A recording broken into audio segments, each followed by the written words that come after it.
this is a good way to get involved with bird watching. And like I say, thanks, Gail. Happy to hear that you're enjoying it, and very, very kind remarks and comments.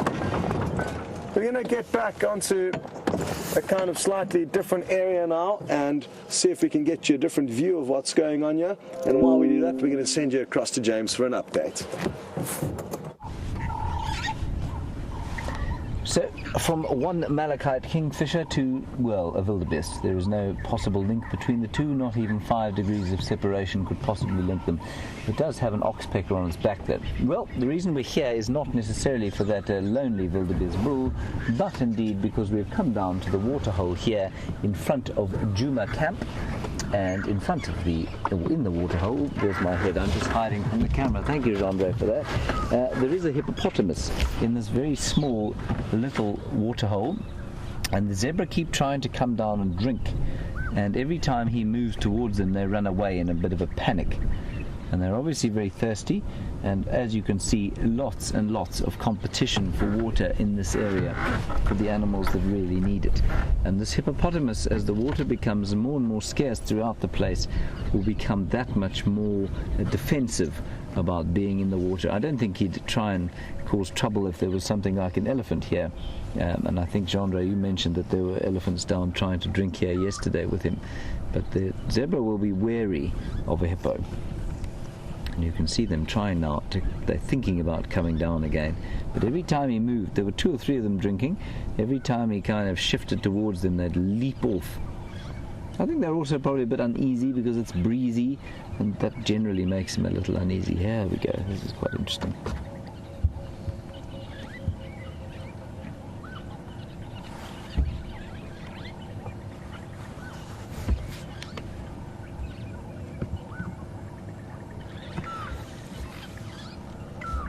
So while we're watching to see if the zebra is brave enough, here he goes. There we go. Oh, no, a bit nervous. Marianne, you've seen this hippo now on this ridiculously small piece of water, and you want to know how far a hippo will be able to walk should the need arise, should they come to a point where their normal waterhole dries out. Marianne, they can travel apparently up to 50 kilometers, which of course is a long way. That is roughly 30 miles, and they'll do that at night. So that's a pretty long way. And they'll move distances in the day as well, but they definitely have the ability to move substantial distances. Heat and sun are the major things that will affect their ability to move.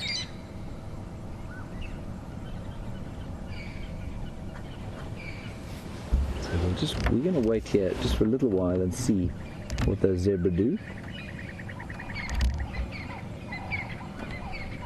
Here comes another one, trying to see if he can have a drink.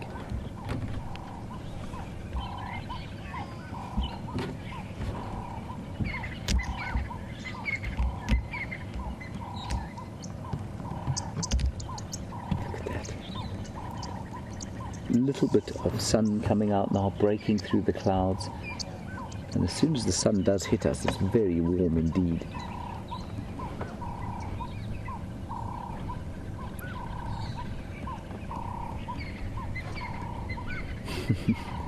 A bit of a standoff, and these standoffs often in the wild don't tend to be particularly exciting until the actual action begins. There's a lot of patience and thinking and consideration before any moves are made.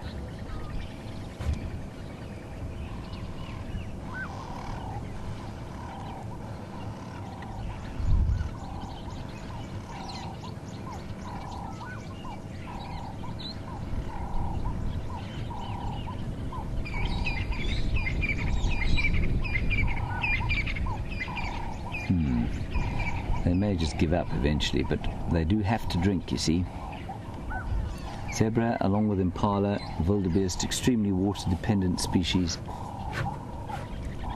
While we're watching this, let's go back to a swimming lesson with Scott.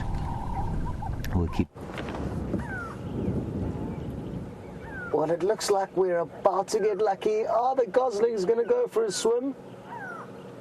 The pied kingfishers are sitting there like lifeguards on their lookout stand. But there is a possibility that the geese and its goslings are just coming down to the water's edge for a drink.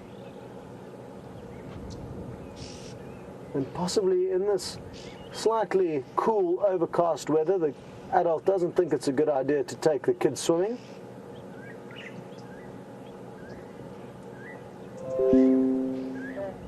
Isn't this just so cute?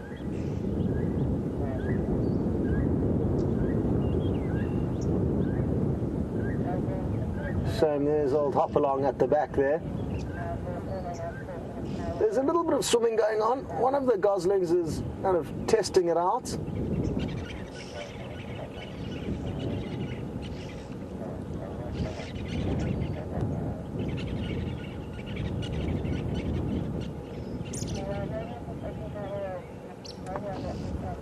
There's a swimmer there now.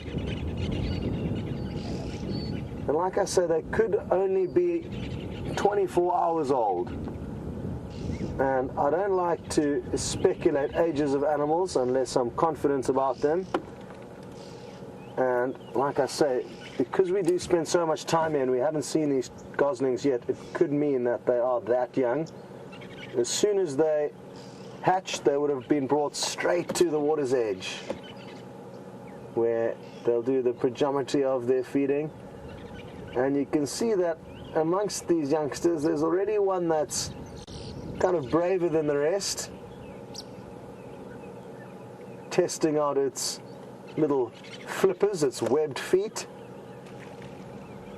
Oh, Tebs was on the action there and got the kingfisher, which has caught another fish. Well done, Tebs. This could be interesting. It looks like a fairly large fish for the kingfisher, so it may be worth keeping an eye on this kingfisher, because we could get some entertainment as it tries to swallow this large prey. Doesn't look too big, but I do think that it's going to at least have to dispatch of it properly, make sure it's dead before it swallows it. And you can see it's doing that now. It's trying to batter it against that little stump. Not an easy business. I mean, remember that fish are slippery, and it's clamped onto it with just its beak. So it's certainly showing us the control and skill it has in order to be able to control its beak and clamp down on that fish while it clobbers it against that stump without losing it, without it slipping out of its grasp.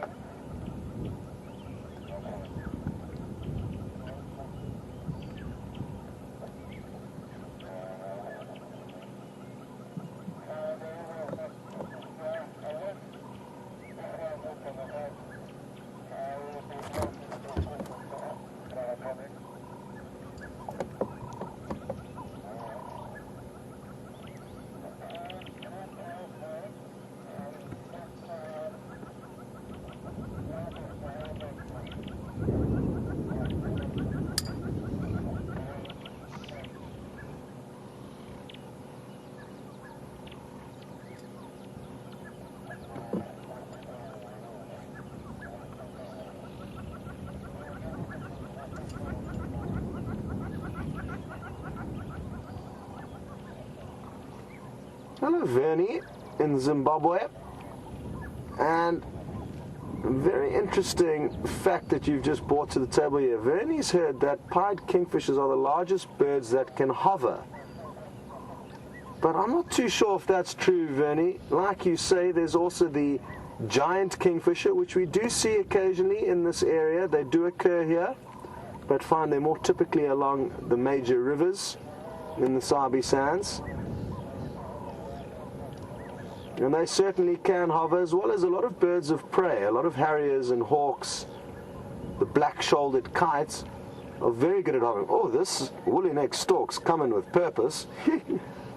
Really knows what he wants for breakfast, or she. Difficult to distinguish between the two. The old kingfisher is still having a tough time trying to dispatch of this kill. So Vernie, interesting that you brought this up. I don't think it's entirely true though. I've known of lots of other birds that are great at hovering, and like you say, even the giant kingfisher within this same bird's family can hover very well. So, interesting fact, but I don't know how plausible it is.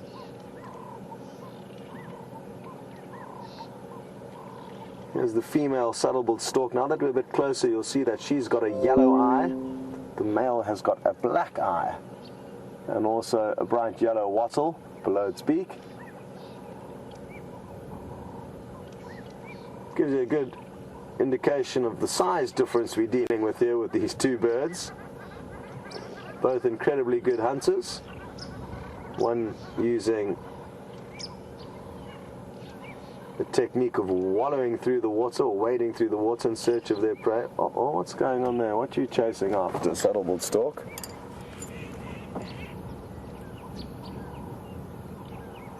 Not too sure what it was after there. Certainly running after something. Not an easy job for Tebs on camera, because obviously when there's so many things going on, it's difficult to know where to film. But I think he's doing a great job in picking the right moments of action to swivel you across to. Looks like the kingfish is about to try to swallow that fish, Tebs. Let's see if it will in fact succeed. Oh, just about down, I think.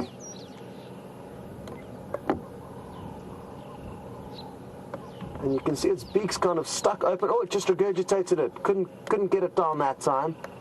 Obviously not happy with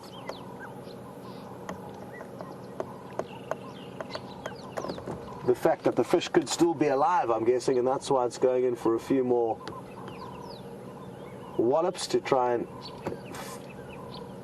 complete the coup de grace here.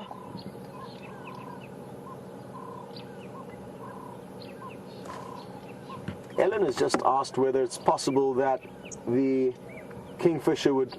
Oh, there's another swallow. Will it get it down? Sorry, Ellen. If these pied kingfishers would attack the goslings at all. And I find it highly, highly unlikely. Oh, it managed to swallow it. That looks good. It may need to shake its head from side to side in order to get it all the way down. There we go. Job well done, Mrs. Pied Kingfisher. And I'm sure she's probably going to sit there for a while now as her stomach begins to deal with that massive catch that she's just swallowed. To give you an idea of size, the pied kingfisher is not too much bigger than those little goslings, so it would be picking on a prey item that's literally too big to chew on. And the pied kingfisher, the giant kingfisher and the malachite kingfisher are three of the kingfishers that will strictly only eat fish or aquatic animals like frogs, whereas the other kingfishers' names are misleading. The woodlands kingfisher, the striped kingfisher, the brown-headed kingfisher, just to name a few, the African pygmy kingfisher, are all woodland kingfishers that only feed on insects and also possibly, excuse me, small rodents and reptiles. So those kingfishers, can you believe it? Has she caught another one, or has she just gone for a little refreshing dip? I think she's just gone for a refreshing dip. As I was saying, a lot of the kingfishers will feed strictly on animals that live out of the water, whereas the minority of kingfishers are actually fishers, fishermen. So the name is a little bit misleading as a species.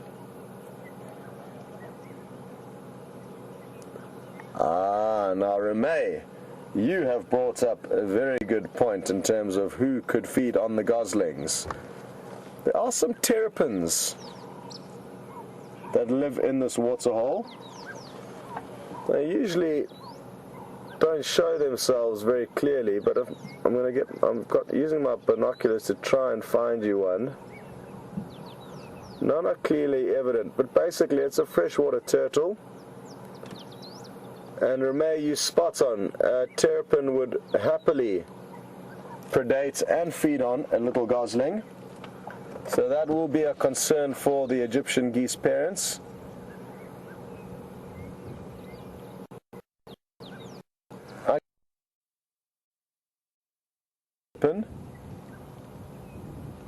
A lot of them are possibly a little bit too small to be taken.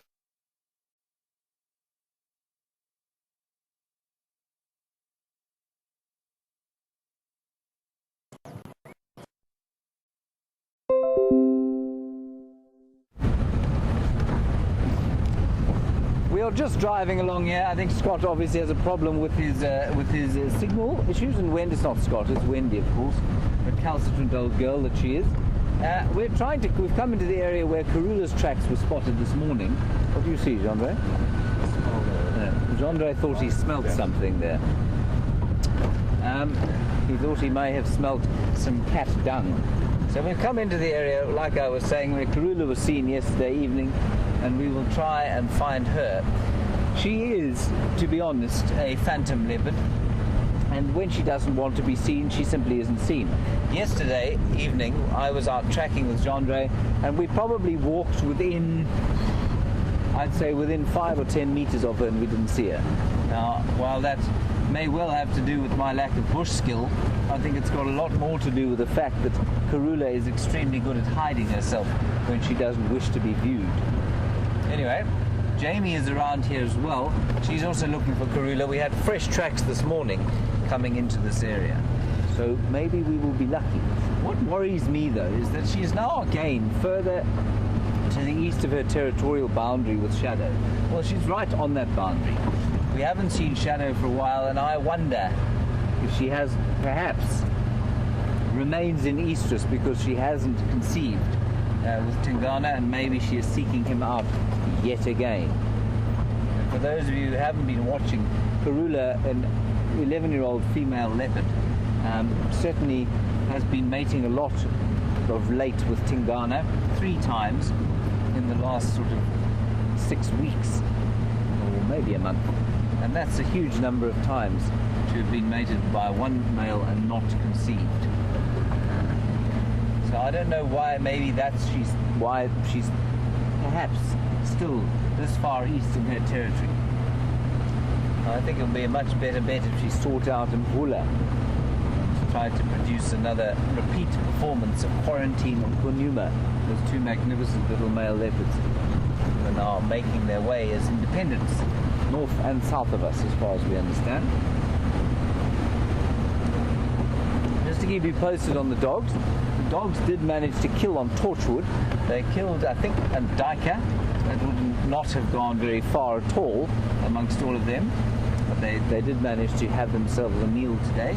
Then the Nkahua Pride is sitting on Buffalo's Hook on a buffalo kill, so that's very good. I don't know if Junior is with them. It sounds like he probably is, especially if they're killing buffalo. And then the Styx Pride, and I don't know how many of the Styx Pride again are on Chitwa. They also are eating a buffalo. The whereabouts of the marauding Birmingham boys, I couldn't tell you. And likewise, the Matimbas seem to be doing quite a lot of settling down just to the south of us, Londolozi, and we'll keep you posted on their movements as well. At the moment, Juma is a lion-free zone, however.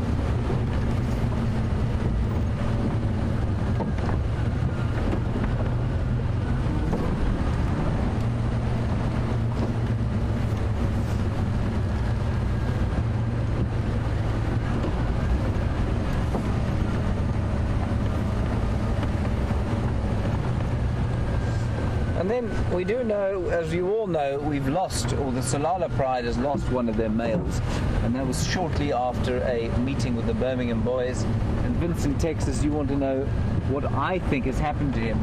I think that the general consensus will be that he's been killed by them. Very sad. Unfortunately, that's just how it seems to go out here. Especially to see, I mean, those 3 young fellows were really enjoyable to watch. but I suspect that those Birmingham boys just simply wouldn't have tolerated them, and maybe they just didn't manage to get away in time. So if I was a betting man, which I'm not, I would say, yeah, probably been killed once, I'm afraid. I think that would be the general consensus from certainly the presenters here. But we might be wrong, might just be in hiding. It was quite a windy night, and I'm just watching the road carefully.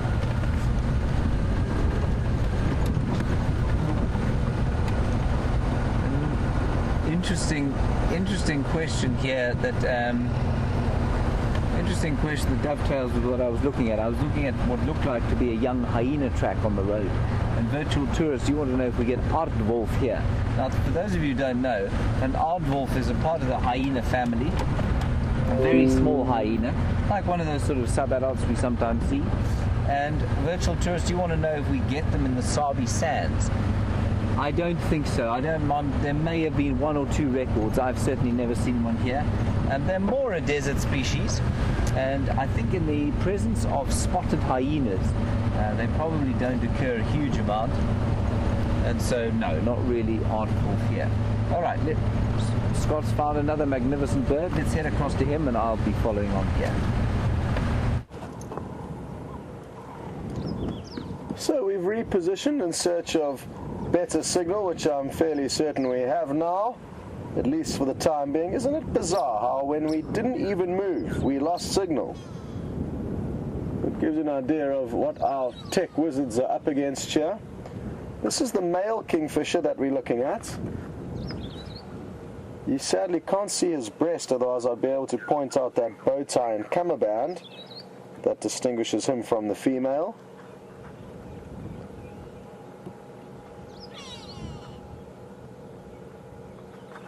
I've got some good news. I think another bird has just landed at the water's edge, kind of at 9 o'clock Tebs, just below us here. And it's a bright little yellow bird. If you just zoom into the water's edge right there, close to us here, just zoom right in, and then left a bit. I'll talk you through it. Left a bit more, keep zooming in, left a bit more. There we go. It's a tiny little bird, but it is in your shot. If you go a little bit more to the left, there's one that's more out in the open Tebs. Oh, they've both just flown off. But those were yellow-fronted canaries.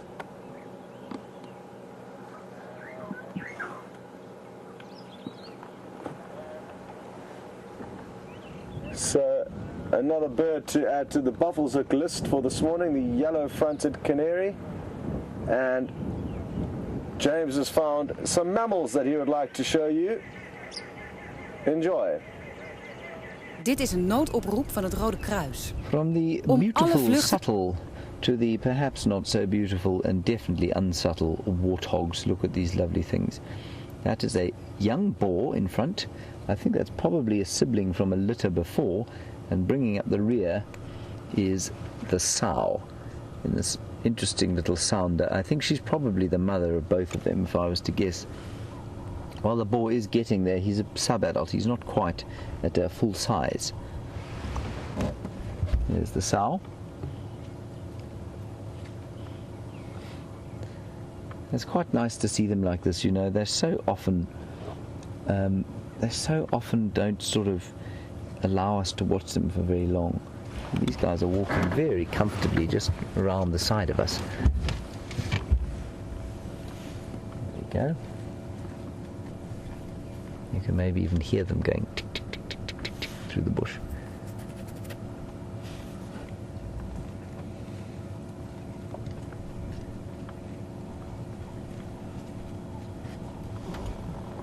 Lovely.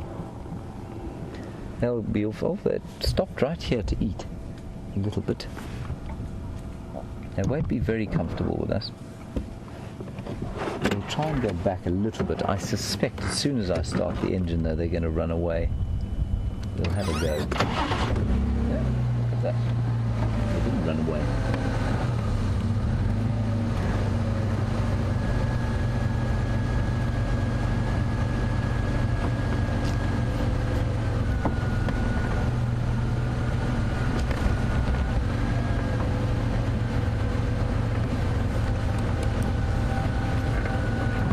afraid they're going into some thick bush now. So I think we'll leave them be. Marvellous to have a gentle warthog sighting like that. They do normally run off, like I say. We'll carry on our quest for Karula. There we go. Marvellous. On we go.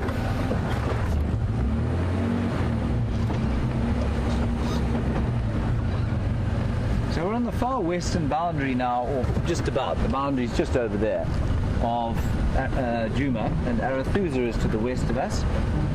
And I'm sure they'll keep us posted as to whether perhaps dear Karula has headed across there in search of Tingana again. And I will keep looking at the ground.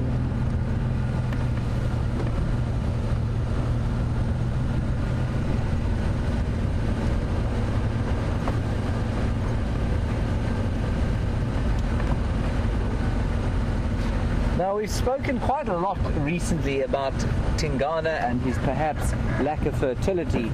And Siberia, Zumi, you want to know if the Anderson male can sense his lack of fertility and might therefore come and incur into his territory. Siberia, I've got absolutely no doubt in my mind that he will be none the wiser. So I don't think that you'll find some very interesting tracks here. I think that they're young hyenas. I don't think that, in fact I know that the Anderson male will have no idea whether Tingana is fertile or not, and that will play no role, even if he did know, on whether he comes into the territory or not. That will purely be defined by size and age. Sorry, I'm just looking here. There are other wild dog tracks here, you know. They might be from yesterday though. They're not fresh, but there are definitely some wild dog tracks on this road. I wonder if the Investec pack isn't around here somewhere. That would be exciting. So Siberia, whether or not Tingana is able to hold his territory will have a lot, almost entirely to do with his age, his condition. Even if he was completely infertile and had never sired a cub in his life, it would make no difference to whether he held on to his territory or not.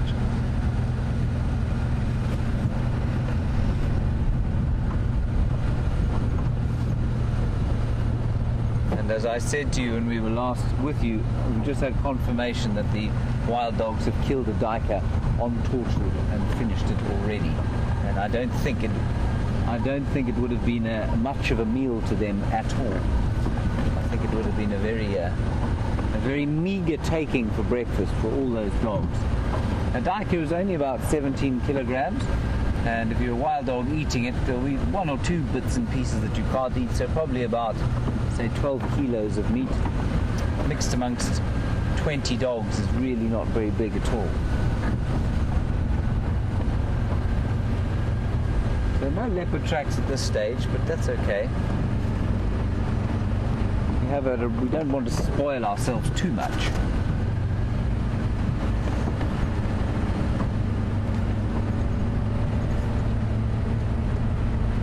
To have spent a bit more time with Karula. I mean, until the last few weeks I'd only seen her once in 6 months, which I thought was very unfair.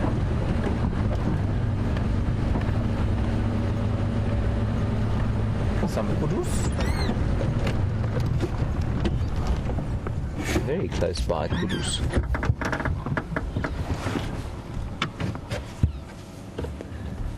And they're just happily feeding there. This youngster, it just takes one to panic them.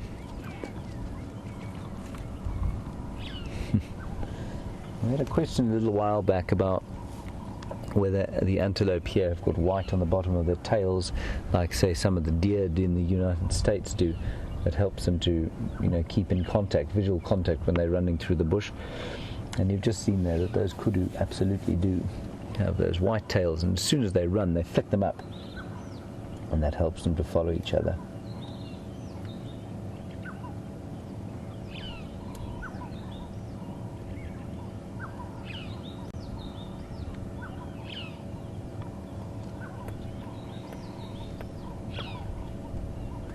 Lovely kudu. We'll just sneak a little bit forward. They are the most magnificent animals.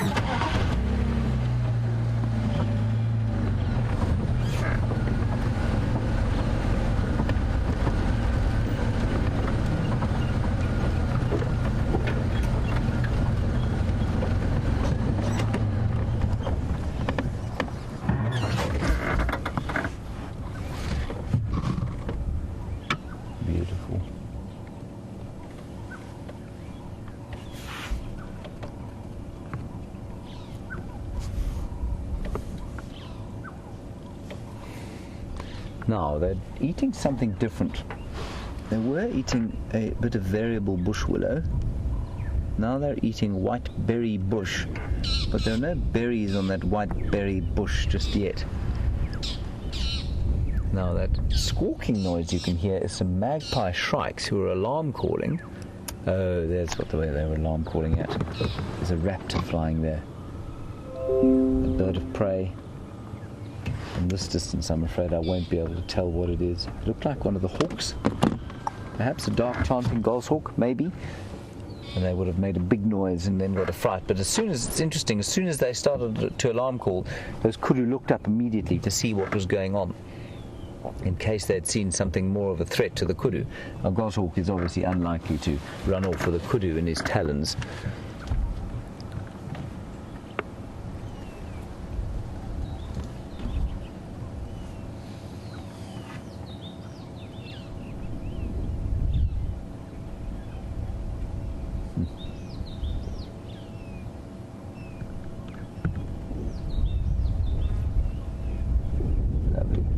No berries, like I say, on the bush just yet. But the leaves are obviously very nutritious for some animals. And those kudu are just such animals.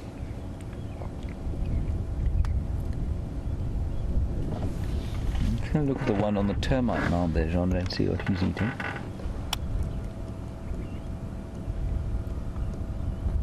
He's eating little pieces of knobthorn. We were discussing tongue colour just now, or a bit earlier, and how a lot of the herbivores out here tend to have very black tongues, and the kudu are no exception.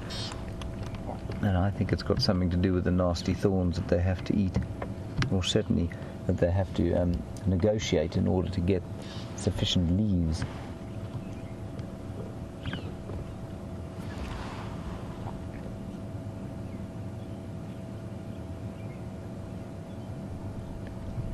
Anyway,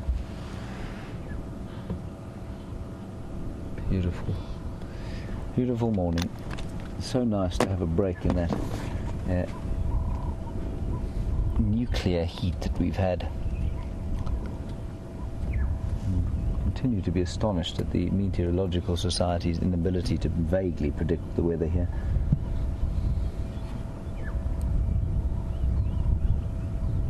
They're very relaxed, these chaps.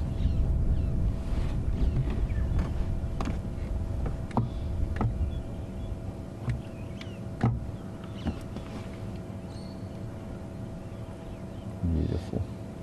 So that's a young kudu. Probably, how old? Let's say probably about 6 to 7 months old, I would say. And you can just see that kudu are not necessarily as seasonal breeders as the impala, maybe a little bit older than that, maybe 10 months. They would have been born sort of as the dry season began.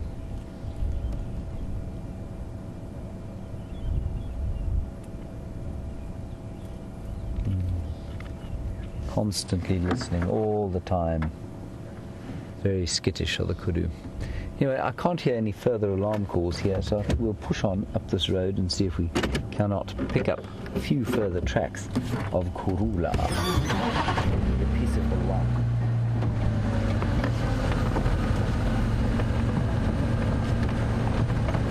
I'm always amazed, like I think I've said many times before, at the sense of how in the dawn there's this tremendous sense of expectancy, and you find the dogs and everything's frenetic activity, and people are driving all over the place, the radio's going wild, the animals are running away, and then you get to this stage of the day, which of course is still very early, but it's obviously been light now for what, almost 2.5 hours, and everything has calmed down. There's just a real change in the energy around the place. And we're looking at those kudu, which are very relaxed. Well, for kudu, I don't know that they ever truly totally relaxed. The wild dogs will go and have a snooze now in the shade. Jamie's driving very slowly in front of us. Everything is at a general peace at the moment.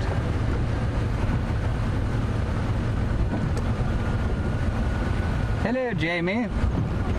How are you? Good, fine, full of joy. Jandre, morning everybody.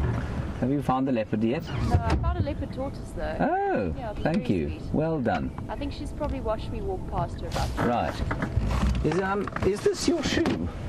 No, No. it's not my shoe. Okay, I found a shoe, everybody, in here this morning, and it looked about Jamie-sized. I might use it myself, actually. All right, on we go. I've been in the boat shoe. Okay. Alright, I'll go that way, I'll go walk. Okay.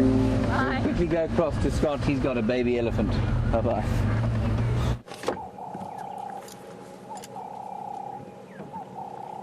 Oh, this is incredibly cute. There's a tiny little baby elephant with its mother, and it got a bit of a fright when we arrived onto the scene and ran into a fallen down silver cluster leaf tree, and it got entirely tangled in it, which was incredibly funny. And let's see if it doesn't provide us with a bit more humor. Just need to reposition quickly. Because it is a very small calf, we are going to be very delicate and sensitive with how close we get, and we'll slowly just nudge our way or edge our way into the sighting. The mother hasn't even given us a glimpse yet, so I don't think we have to worry about her, but always better to err on the side of caution with elephant calves, especially when they've got young calves like this. They're moving away from us, so what I'm going to try my best to do is get ahead of them. And we are actually familiar with this herd, and a lot of you who follow the show closely will know why. If we just take a closer look at this individual here quickly, some of you have named her Fang, and her tusk grows the wrong way. So she helps us to distinguish this herd from others, and we have noticed the tiny little calf within this herd on previous occasions. I'm just going to reposition again. I want to try and get ahead of them, and that will allow them to feed up to us. But maybe what we'll do is actually just wait right here, because we've got a very clear view of the big mother and the little calf. So what we'll do is we'll just keep waiting here and see if we don't get any better views.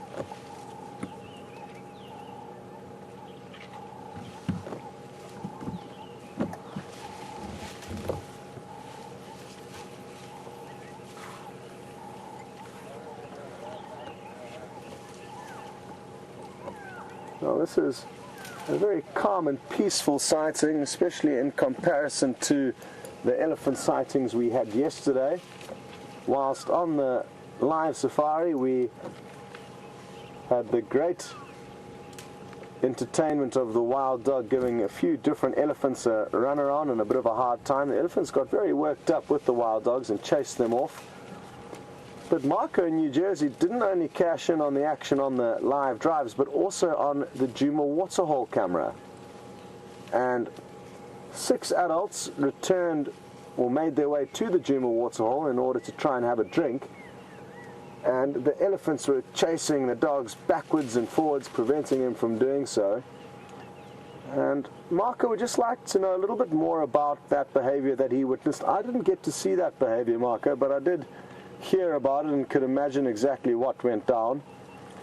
Basically, even though elephants have got a very unlikely chance of being predated on by any of the African carnivores, even lion, who are at the top of the food chain, they don't really like them.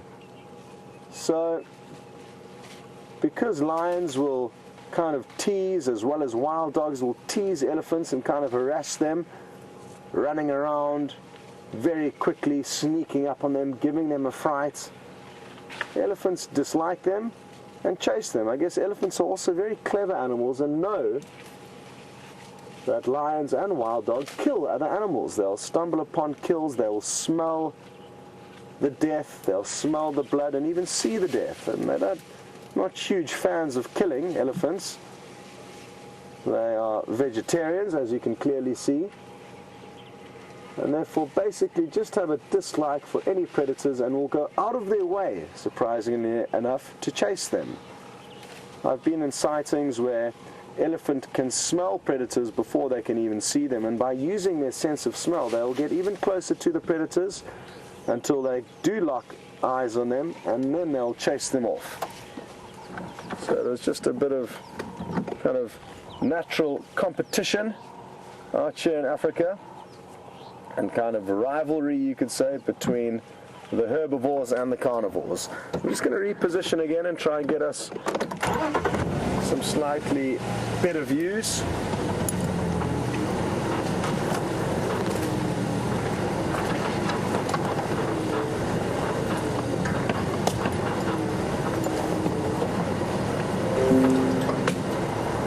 Now, one thing that will also happen, especially in very dry times of year, the baby's just about to cross in front of us.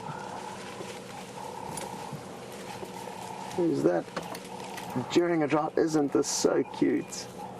It wants to have a drink. Look at that, it has to climb up its mother's leg to get to the nipple. Can you believe it? It's that short. Just going to creep forward ever so slightly. See if we can get a better angle.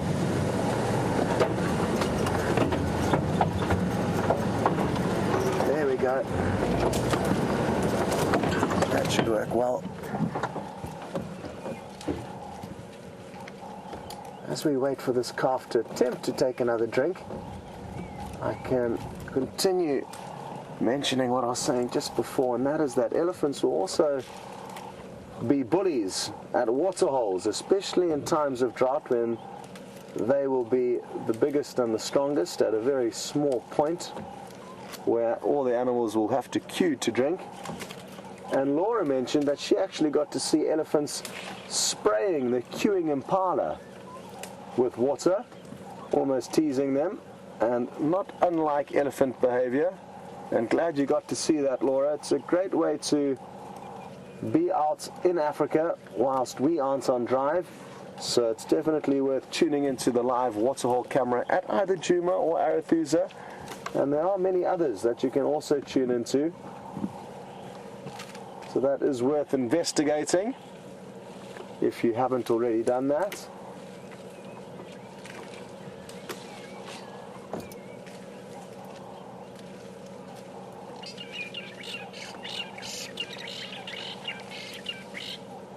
That robotic bird call that you can hear was from those birds that just flew off from there. They were fork-tailed drongos. They've just disappeared, but it's quite nice to point out the animals responsible for the noises you're hearing.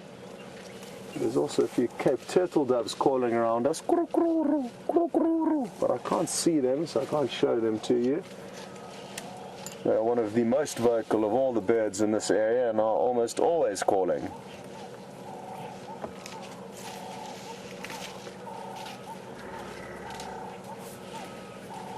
Quite a large herd, and the mother there got quite worked up. I'm not too sure why or what caused her to. She moved off to the side, leaving her youngster alone. There's Fang in the foreground. Doesn't she just have the most bizarre tusk structure, one forward, one back? She does have to kind of walk a little bit strangely like a cowgirl because of that. You can see how it tucks back into her front elbow. So she does have to kind of walk a little bit differently, but she's in great health and she's got used to using it as a feeding tool. And if I can just ask Tibbs to zoom in on the tip of that tusk. It's tricky as she moves around, but keep on the tip of that, the bottom tip of that other tusk, and you'll see a very distinctive groove. Now you can see it. And that's from pulling branches over that tusk and breaking them, using it as kind of a lever for snapping twigs. So that indicates to me that she's kind of right-handed or right-tusked, more dominant at least than a left tusk, which doesn't have a deep groove in it. And you can see these grooves not necessarily as prominent as this one, but also on other elephants.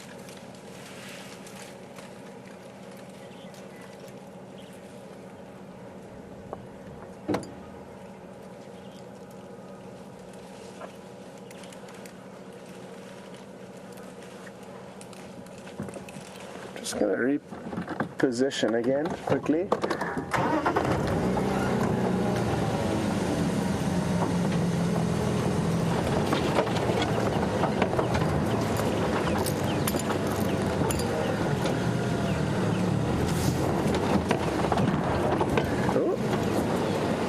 hope we're not stuck here. It's disappeared down a hole of some description. One of the eddies is displaying its disgust in my driving abilities, trumpeting at me. Now, I mentioned earlier that lions will not even be able to feed on elephants, typically. But that was a bit of a broad generalization, and Vernie has just alerted me to the fact that lions will occasionally feed on elephants, and it has happened in the Savuti area. So you're right, Vernie, there are very few and isolated cases of extremely large prides of lion feeding on elephants. And Vernie would like to know kind of my thoughts as to why and what would cause this. It's not normal, but every now and then it does happen. Vernie, I guess if you do get a massive pride of lions, because they have many mouths to feed, they will adapt to those conditions. And let's remember, these prides that were hunting those elephants in the Savuti area were 30 adults plus, if I'm not mistaken. So an incredible amount of power comes with 30 lion, and that power allows them to hunt abnormally large prey. That, coupled with the fact that there are huge elephant numbers in Botswana, especially in that Savuti area, as well as the fact that I think it was a very dry season, and elephants were having to come to very select water points where the lions could almost wait in ambush for them and pick off the weakening elephants. So strange things do happen in nature, and it's important for all of us to remember that. Everything you hear from any guide or any naturalist, they will be talking about the general rule. There are always exceptions to the general rule.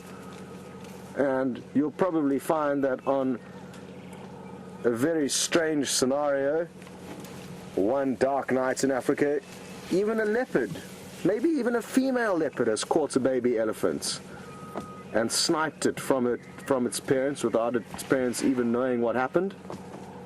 These things all could happen. I hear the fork-tailed drongos, the birds that were making the robotic sound earlier, and it looks like it's caught an insect. It has. Hard to tell what it is, some kind of a flying insect. You can see the wings sticking out on the side there. And fork-tailed drongos are specialists in moving alongside large herbivores like these elephants, waiting for them to chase up some little insects, and then what the fork-tailed drongo will often fly in and catch that fleeing insect on the wing. Just going to reposition again this little calf. I'm desperate to try and get you some good views of it, but they keep moving out of view.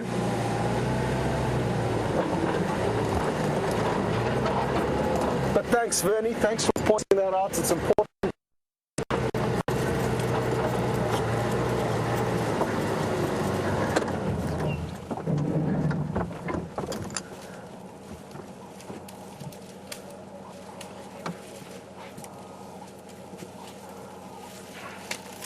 We should get some great views now as they move along. Oh, come and say good morning to us, please. Please come. Please come. Keep coming. Come on. Come on. Come and say hello. Oh, no. It thought twice about that. Bad idea. Back to the safety of being not at Mommy's side, but temporarily underneath Mommy. No one is going to mess with the baby elephant when it's standing right underneath its mother. That was very, very cute, and glad we finally got a great view of that calf. Like I said, when we arrived onto the scene, when we first stumbled upon these elephants, the calf had obviously strayed a little bit further than normal away from its mother, and it came rushing towards Mom, but there was a small fallen down silver cluster leaf tree that it got completely tangled in, and it was in a bit of a state of panic.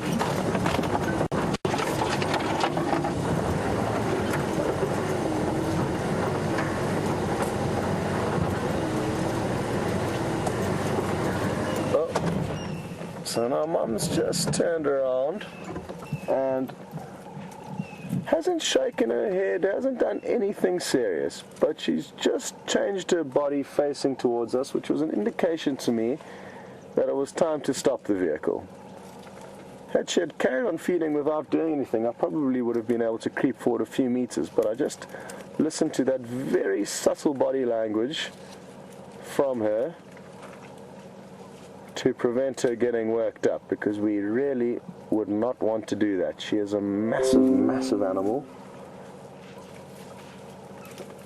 and if we got on the wrong side of her, it could end in a very nasty scenario. So it's always best to watch animals very closely, and I mean, it's no different to human body language. If you are getting too close to a human who is busy eating its meal and all of a sudden they stopped and kind of faced their body towards you a little bit more, you would know that they are not entirely happy with your approach, so stop or reverse or go elsewhere.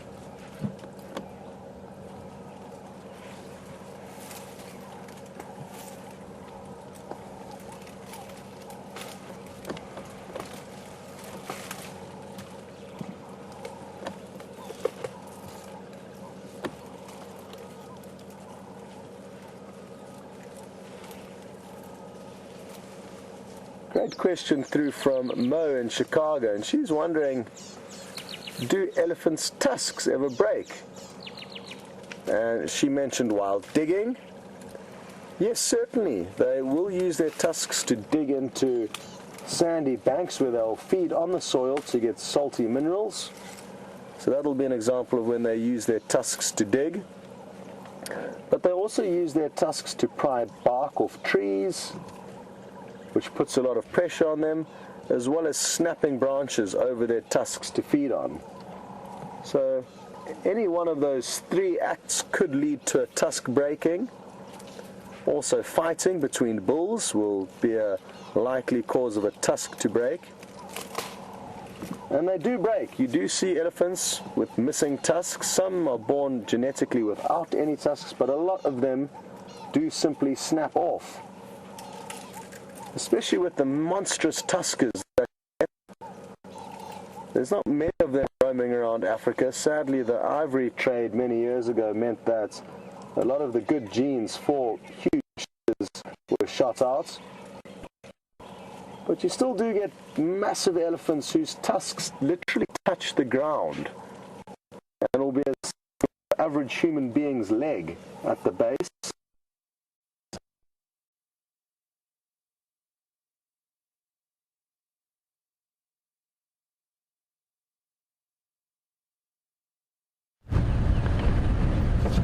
Sorry about that, everybody, but Scott is struggling a little bit with Wendy there at the dam. What a marvellous sighting it sounds like you're having. I'm rather jealous.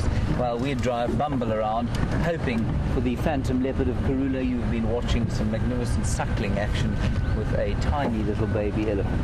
Possibly one of the most beautiful things you can ever see in the bush. Next to wild dogs, of course, and now you've had both of those today, which is great stuff. We're coming around quarantine clearings now, and Jamie is in the block around where the tracks went. Now, of course, because she's a leopard, she doesn't leave very obvious markings, so we're just kind of roaming around the outside and seeing if her tracks don't cross out of the block, or if she's perhaps crossed out during the night and has strung up, say, a steenbok in one of the trees. That would be very exciting to see. We're also in the area where Jean-Ray saw the mating giraffe yesterday, and we were kind of hoping that that might still be on the go. Simply because it is the most fascinating thing to do, to see. Normally what happens is the males chase the females, and she shows absolutely no interest until she's completely ready to mate. And then she'll stand still very briefly. Here's a tiny giraffe, tiny giraffe. Chandra, I don't think this is the giraffe that resulted from last night's mating, but still it is a small giraffe nevertheless. Here we go.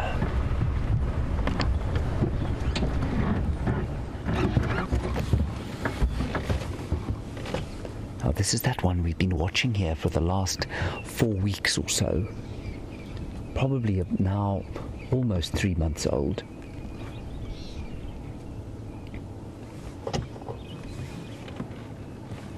Very sweet. Now, to me, it's always so interesting how stocky they are. Their legs are stocky.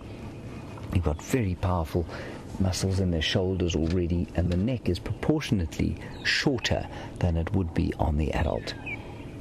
And that's for two reasons. One is that, of course, they need to suckle, so they don't want to have an encumbrance of a huge neck. And the second is, of course, that it makes them inherently unstable to have a great big long neck. And so a slightly shorter neck and powerful legs on a young calf is very helpful if they're trying to get away from predators at this young age.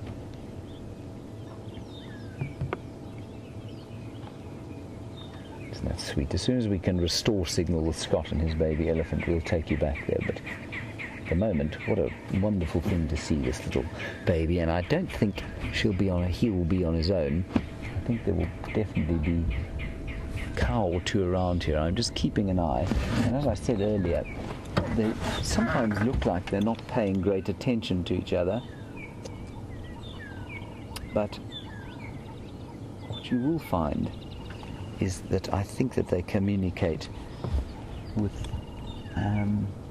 with various different sort of techniques, including infrasound, and I'm sure that this one is communicating with its mother and the other members of its little herd, possibly just visually.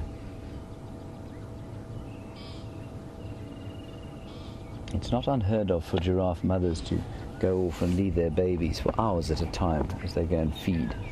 But I do think that they stay connected. Now look at that. So you might be able to see just hanging below that giraffe's belly the last vestiges of the umbilical cord. And despite that, this giraffe is already eating leaves. It's already starting to sample the vegetarian wares that are on offer here at quarantine clearings, but will still be suckling, I'm sure, at the same time. He's a very sweet little fellow, and I mean, on his screen he probably looks quite big to you, but he's probably, I would say, wow, what would you say, Chandra, about 7 feet tall? A little bit taller than that, 8 feet, maybe 8 foot tall. So not very tall for a giraffe, and you can see the muscles there in the chest. Look at the muscles that he's got. That's a fairly newborn animal. Definitely packed on an enormous amount of muscle on the legs, which of course are very necessary when you are running away from lions and hyenas. I think also quite interesting, if you look at his knees, they look like they're slightly grazed, and I suspect that's because these youngsters do lie down a bit more than the adults, and the skin has probably been grazed off the front of his legs.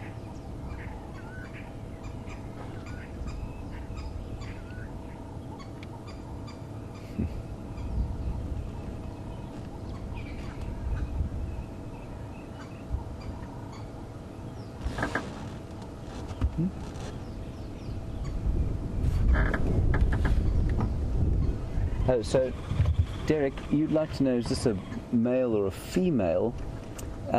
Derek, it is a male, and the only way you can tell that is to look between its legs at this stage, and unfortunately it's turned away from us, but he's definitely got a very small scrotum and the beginnings of what is called the sheath, which will eventually house the penis. So definitely a male giraffe, this one. But you can't tell at this stage other than by looking between their legs.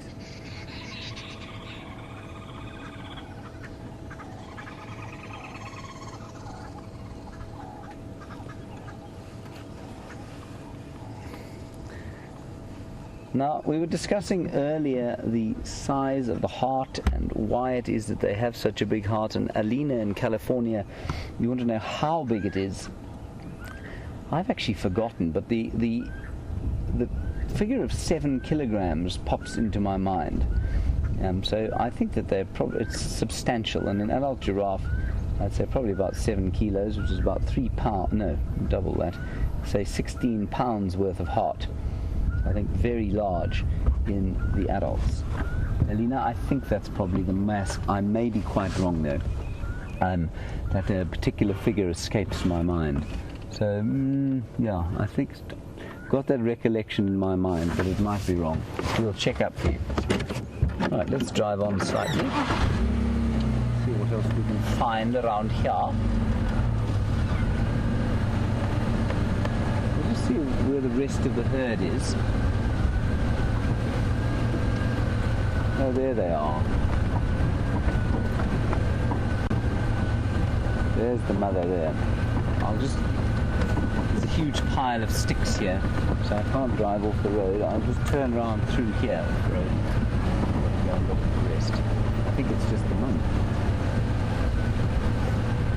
This is exactly genre where we had the others last night, isn't it?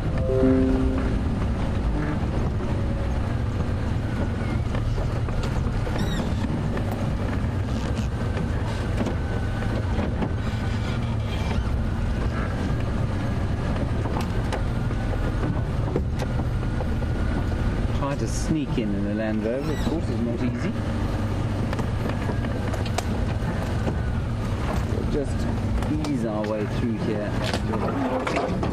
The baby and then the mum.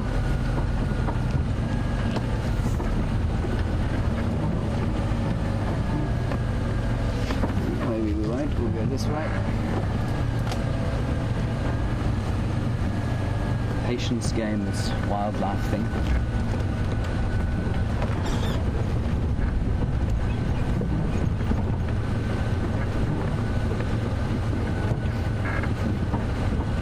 I'm going to stop here because I don't want to try and push this mother too much, but she's hiding behind an enormous sicklebush tree.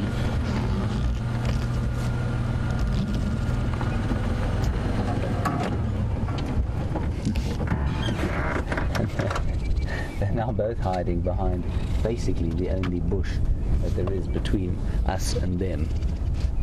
But there you can see the baby, and you can see mum's shapes sticking out from behind that sicklebush tree.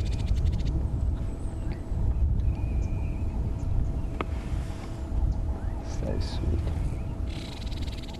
And I don't know if you can hear that. It's a white-browed scrub robin, and that tends to be their alarm call or their evening call. They often do that in the evenings, just before it gets dark. I can't see the bird, but it's quite close by. Maybe alarm calling at a mongoose or a snake or even us.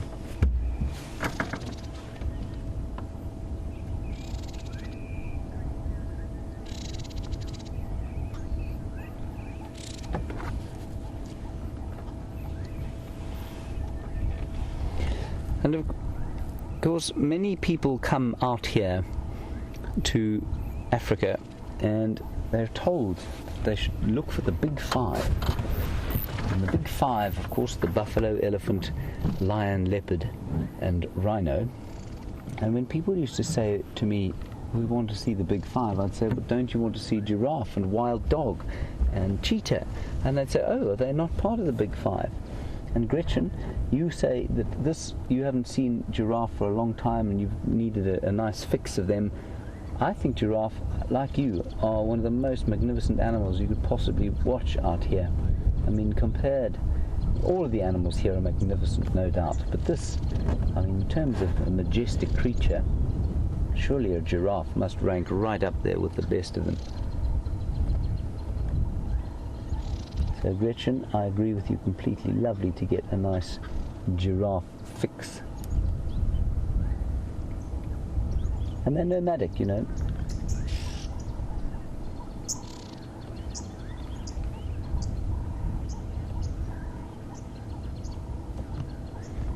We had some comments a little bit earlier from Yana, who's coming to Africa. And Yana, you've told us that you're coming to Arathusa, which is of course just to the west of us. That's marvellous.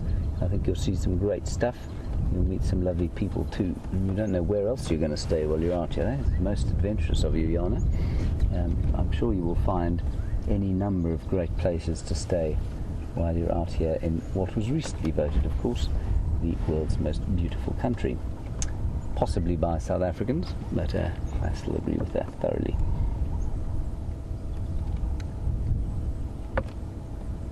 The other thing, I mean, we've had, so today you have had the elephants, of course they're part of the big five, But even if you hadn't had the elephants and we hadn't been viewing them with Scott there, to have had a beautiful giraffe sighting like this, those incredible birds that Scott showed you at the dam, and the wild dogs to start off with, even in the absence of any big five animal, this would have been a spectacular drive.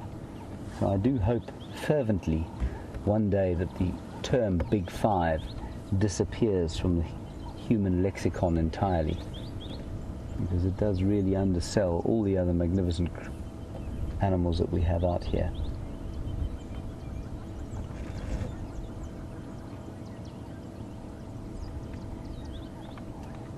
Dear, and there's another question about hearts here. Anna-Marie, you want to know how much larger an elephant's heart is from a giraffe's. Anna-Marie, I'm going to have to go and do some research, I'm afraid. I'm very sorry, I don't know the difference. I imagine an elephant's heart proportionately is smaller, but in total mass, its gross mass must be larger than a giraffe's. So I'm afraid, Anna-Marie, I'm going to go and have to look that up for you. I don't know. But remember that the big thing to remember with an elephant versus a giraffe is that the heart doesn't have to overcome the effects of gravity in the same way that it does in a giraffe. So that long neck provides something of a difficulty for the animal in getting blood to the most important part of the body, and that's the brain. Well, one of the most important parts, and keeping it there just long enough for it to feed the brain with oxygen and then extracting it again. And so there's a very complex network of valves and veins and arteries below the giraffe's brain that regulates the blood flow to the brain from this enormous heart.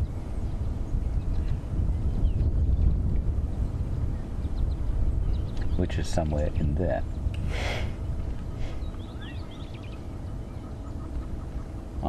I'm constantly amazed by the musculature on those young giraffes' legs.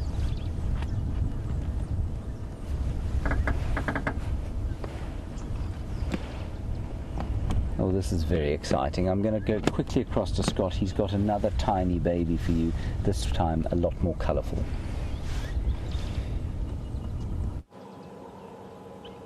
Welcome back, everyone. Now, this is something that I've never done before. We've taken a film of some tiny lilac-breasted rollers. Take a close look at this. You can't see very clearly, so do your best to squint and take a close look. You can see them in there. Oh, little baby birds. It'd be nice if you moved a little bit so that people can see what you actually are. But I don't think we're going to get that lucky. So you could have possibly seen that. I'm going to zoom in a little bit. I'm trying to create... Oh, little baby birds. There you can see them moving ever so slightly. So that people can see Hardly any feathers on them. And these are lilac-breasted rollers. Can you believe it? And I'm just going to... And there's just two of them in there.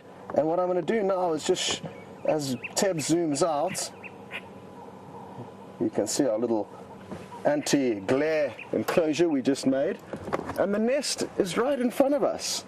So if you look at this little cavity in the tree there, that's where the adults enter. But interestingly enough, oh, I can hear the mothers in the tree. If you just go up a little, here she comes, Tebs. A little bit higher up. And she's got some food that she wants to feed them.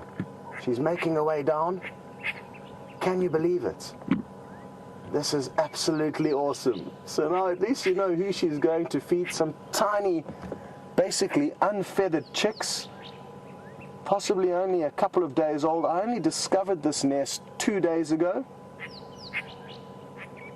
And she might be a little bit apprehensive. She watched me doing the film from nearby. Here she goes. Straight into the hole. I can't tell what she's got there in her beak, but how lucky is our timing? And that's what those tiny little unfeathered, not very pretty birds are going to turn into one day. Still can't work out what exactly she's caught there to feed them. But now what's interesting is that you would expect the nest to be not too far into this cavity, but it's about 70 to 80 centimeters down. That's what made filming it so tricky. They are very far down that hole. So basically, like I said, about at least 50 centimeters, at least half a meter, this adult needs to kind of clamber downwards through a very tight cavity where the chicks are waiting at the base, and then she'll have to kind of somehow clamber back up. I'm not sure how she does it. Here she goes. And she's going to disappear a long way down, unless of course she drops it from there, but I doubt that's going to be the case. She will need to feed from beak to beak, these tiny little fledglings, and you can see how difficult it is for her to get in there, and that's what made it so tricky for us to film. Can you believe it? Well, so happy that you got to see the little chicks that she went to go and feed right now, and we'll be doing our best to carry on taking kind of short videos on cell phones that we can show you, or possibly we may have a little tool. VM's got a kind of endoscope, a camera that's got a little cord that you just push into holes and then it films down into cavities, so that might also be useful to use in this scenario and other scenarios. There's going to be a lot of different birds nesting in cavities in trees, and I'm sure a lot of you enjoyed that insight into what is going on in the hole as opposed to just seeing the adults disappearing down it. What a great day it's been. Well done to James for finding the wild dogs early on this morning and for providing us with so much excitement early on to start the drive off. And then Buffelshoek Waterhole provided us with an ornithological buffet with lots of birds to see and lots of birds feeding to see. The kingfishers catching fish, the storks catching fish. A real wonderful sighting was had over there. And all the other stuff in between, the elephants, the giraffe. Truly a wonderful safari, and I'm sure a lot of you have enjoyed it. Well done to Tebs on camera and to Tara and Jerry in the final control room. We will see you all on the next safari. Over to James. That is an absolutely astonishing thing for you to have seen. I am, again, well, jealous, but also it just proves the point that you can't be looking around here only for the big five when you've got amazing things like that lilac-breasted roller. Lim Mo has come back to us with some information. Thank you, Lim Mo, for this. You say that the heart of an adult giraffe is 11 kilograms, which is about 24 pounds, so much bigger than I thought it was. The largest of any land mammal, so possibly even bigger than elephants. Thank you for that, Lim Mo. And that it pumps an astonishing 60 litres of blood per minute around the body. So that's really pretty astonishing. Really incredible stuff. Thank you, Lim Mo, for that. And apparently their blood pressure is also more than double that of a human being. That's not surprising. I suspect it's also higher because they're generally a lot more afraid than we are, given they must look out for things that want to eat them all the time. So here's the mother having a browse, a late breakfast.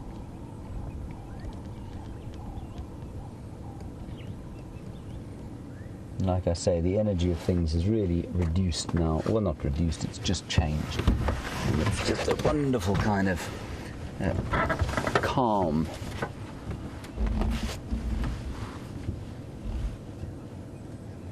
And then a quick question. We've obviously talked a lot about the rain and the weather and the dryness and that sort of thing. And Neil, you want to know if it's going to rain today, if there's anything predicted. Neil, there wasn't even any cloud predicted for today. So the fact that there is no rain does not surprise me in the slightest. I don't think there will be rain. It doesn't feel like rain. Maybe the odd spot, but who knows. There was some predicted for the end of this week, around Saturday, but I mean, even a short-term prediction out here is almost impossible to get. Anyway, that's it for this morning, everybody. Thank you very much for joining us, and thank you for your time. Sorry for our late start, but wonderful dogs we've had, wonderful elephants, a plethora of birds which have really delighted us.